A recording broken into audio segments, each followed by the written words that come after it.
economics major. We don't want to change. We don't want to mess around with the laws of demand and supply for the long term. Iloilo Representative and former Health Secretary Garin clarifies that she is not attacking former DOH Special Advisor Tony Leachon personally when she questioned his qualifications during a budget hearing last week. Recall that Dr. Tony Leachon resigned from his post citing personal reasons days after the hearing. He then followed it up with a statement saying that the attacks against him won't stop and that people will try to discredit him during the pendency of the Dengbakshe case, which he previously said Garin should be held accountable for. Garin told 1PHS sa Totoo Lang that she understands if Leachon felt that way, but she maintained that she was just doing her job. Sana po yung maintindihan niya na trabaho lang ito, walang personalan. No?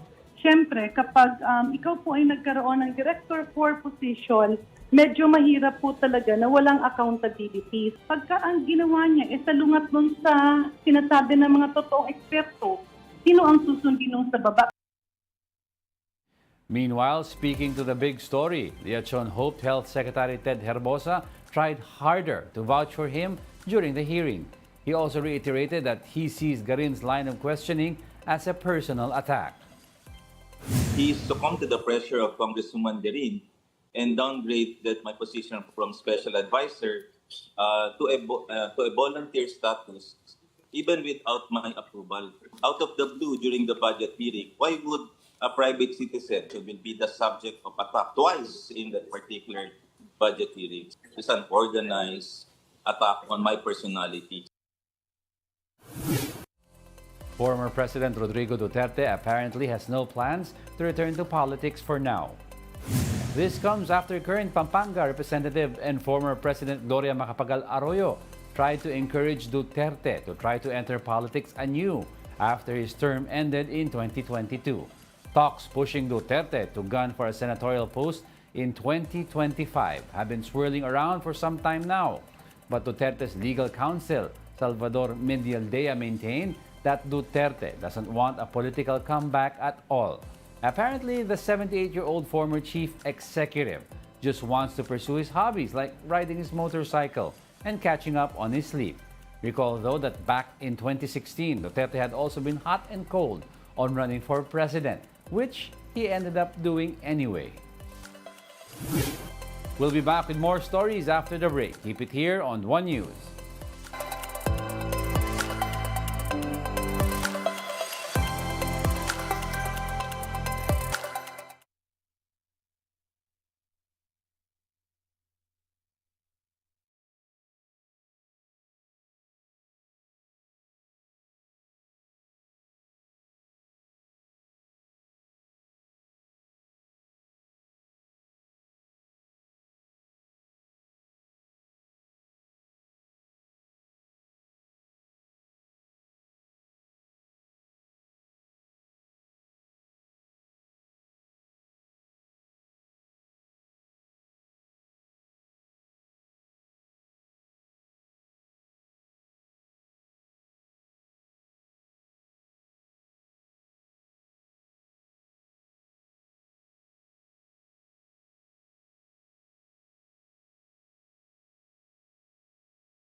You're still watching One News Now.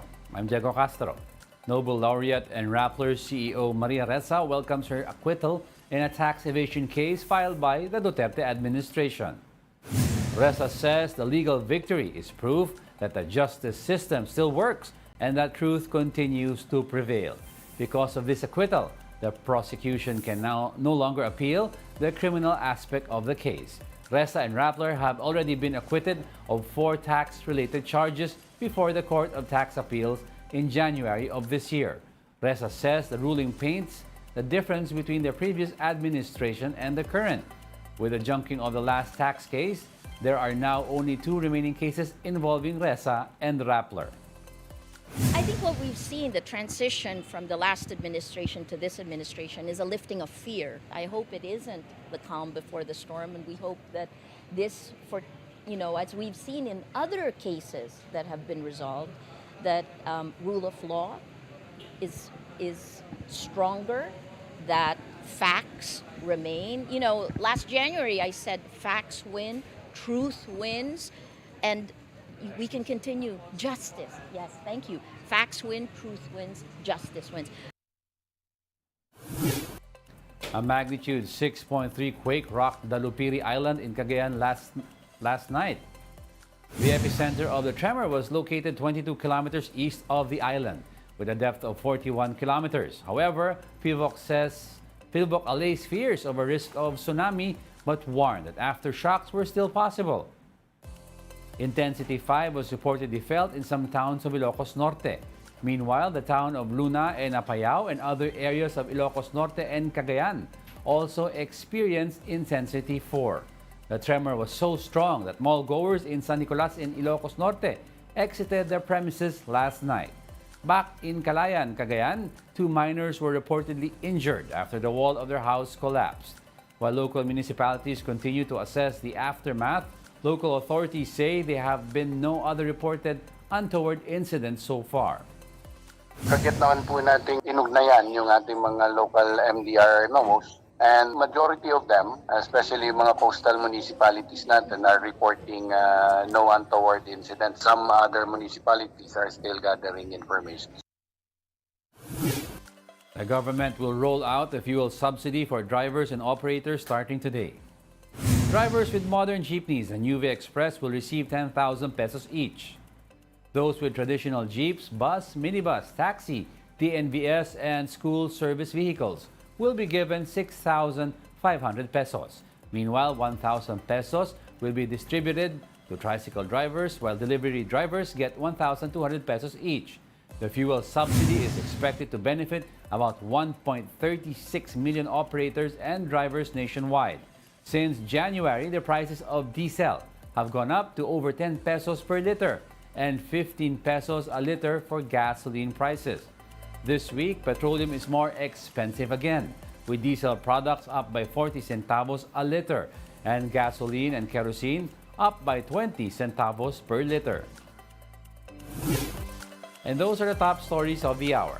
Join us again at 11:15 a.m. as we continue to monitor the day's biggest stories. I'm Jenko Castro. We are One News, all sides, all the time.